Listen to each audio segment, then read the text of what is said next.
세상 속의 제자도 구독자 여러분 반갑습니다. 기분 좋은 아침이에요. 자, 오늘 묵상으로 힘차게 하루를 열어볼까요? 오늘 함께 나눌 주제는 바로 확실한 소망입니다. 오늘 우리 마음속에 새길 말씀이죠. 히브리서 10장 23절 말씀입니다. 또 우리에게 약속하신 분은 신실하시니 우리는 흔들리지 말고 우리가 고백하는 그 소망을 굳게 지킵시다. 아, 정말 든든하지 않나요? 우리에게 약속을 주신 그분이 신실하시기 때문에, 그러니까 믿을만하기 때문에 우리가 가진 소망을 꽉 붙들라고 하십니다. 이 말씀이 오늘 하루 여러분을 꽉 붙들어주면 좋겠습니다. 그럼 이 흔들리지 않는 소망이라는 게 도대체 뭘까요? 우리가 보통 생각하는 그냥 이렇게 됐으면 좋겠다 하는 그런 막연한 기대감과는 완전히 다른 이야기입니다. 이건요, 하나님과의 인격적인 관계, 그 깊은 신뢰에서부터 나오는 아주 단단한 확신 같은 거예요. 맞아요. 우리의 소망은 저 멀리 있는 무언가가 아니라 바로 이 온 우주의 주인이신 하나님, 바로 그분께 있습니다. 생각해보세요. 하나님은 저 거대한 우주를 다스리실 뿐만 아니라 바로 오늘 여러분이 마주하게 될 그 모든 소소한 일들까지도 다 그분의 손안에 있다는 거잖아요. 그러니까 우리가 소망을 가질 수 있는 거죠. 자, 그럼 이런 생각이 들 수밖에 없죠. 아니, 어떻게 그렇게 확신할 수 있는 거지? 도대체 그 소망의 근거가 뭐야? 라고요. 좋습니다. 그 단단한 기초가 뭔지 한번 같이 파헤쳐 보죠. 우리 소망의 근거는 다른 무엇도 아닌 바로 신실하신 분, 하나님 그 자체입니다. 묵상집에서도 이사야서 말씀을 인용하고 있는데요. 하나님은 한 번 하신 약속은 반드시 지키시는 분이고요. 그분의 입에서 나간 말은 절대 단 하나도 빈손으로 돌아오는 법 없이 반드시 성취된다는 거예요. 이게 바로 우리 소망의 뿌리입니다. 그런데 머리로는 이걸 다 알겠는데 막상 살다 보면 문득문득 마음속에서 이런저런 의심과 궁금증이 스물스물 올라올 때가 있잖아요. 다들 그러시죠? 예를 들면 이런 거요. 내가 지금 하나님의 방법대로 아이를 키우려고 이렇게 애쓰고 있는데 이 수고가 나중에 정말 아름다운 열매를 맺을 수 있을까 하는 그런 걱정 말이에요. 또 이런 생각도 들죠. 내가 신앙 지키려고 세상의 즐거움이나 더 좋은 기회들을 포기했는데 하나님이 이걸 정말 알아주실까? 나중에 진짜 더 좋은 걸로 채워주실까? 하는 그런 마음이요. 그리고 어쩌면 가장 깊은 곳에 있는 질문일 텐데요. 주님께서 다시 오셔서 우리를 만나주신다는 그 약속, 정말 확실하게 믿어도 되는 걸까? 하는 그런 의문이 들 때도 있다는 거죠. 하지만 정말 감사한 건 하나님은 우리의 이런 솔직한 질문들을 그냥 못 들은 척하지 않으신다는 거예요.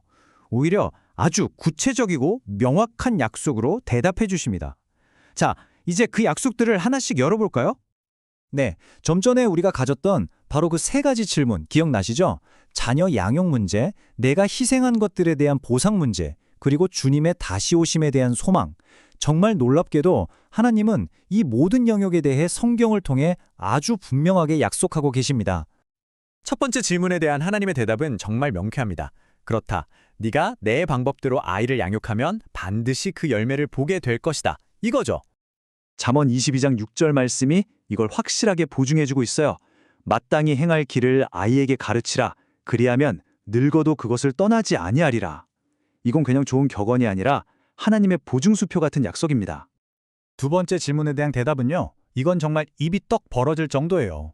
우리가 주님을 위해 내려놓은 것들이 그냥 사라지는 게 아니라 무려 100배의 축복이 돼서 우리에게 돌아온다고 하십니다. 이건 다른 누가 한 말도 아니고요. 예수님께서 직접 아주 자신 있게 장담하신 약속이에요. 우리가 포기한 것과는 비교도 안 될 만큼 어마어마한 상급을 준비해 두셨다는 거죠. 그리고 마지막 질문에 대한 대답입니다. 네, 맞습니다.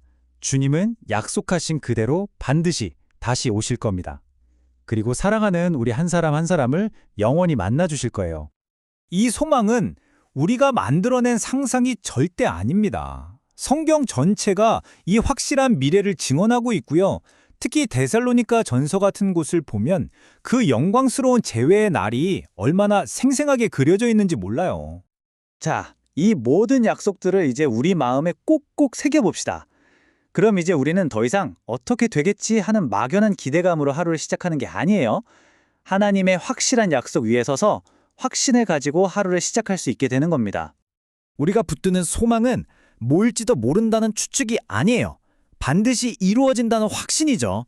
상황 따라 이리저리 흔들리는 그런 가벼운 기대가 아니라 신실하신 하나님의 약속이라는 바위에 단단히 닻을 내린 절대로 흔들리지 않는 굳건함입니다. 네, 바로 이겁니다. 이게 오늘 묵상의 핵심이에요. 사랑하는 세상 속의 제자도 구독자 여러분, 다른 건 다 잊어도 이것 하나만은 꼭 기억해 주세요. 우리의 소망은 추측이 아닙니다. 살아계신 하나님의 약속입니다. 자, 이제 이 말씀을 가지고 오늘 하루를 살아내는 겁니다. 오늘 특별히 여러분의 마음을 강하게 붙들어주는 하나님의 약속은 무엇인가요? 자녀에 대한 약속인가요? 아니면 여러분의 희생과 수고를 다 기억하신다는 약속인가요? 그것도 아니면 다시 오시겠다는 그 영광스러운 약속인가요? 그 약속 하나를 가슴에 품고 확신 가운데 승리하는 복된 하루 보내시기를 진심으로 축복합니다.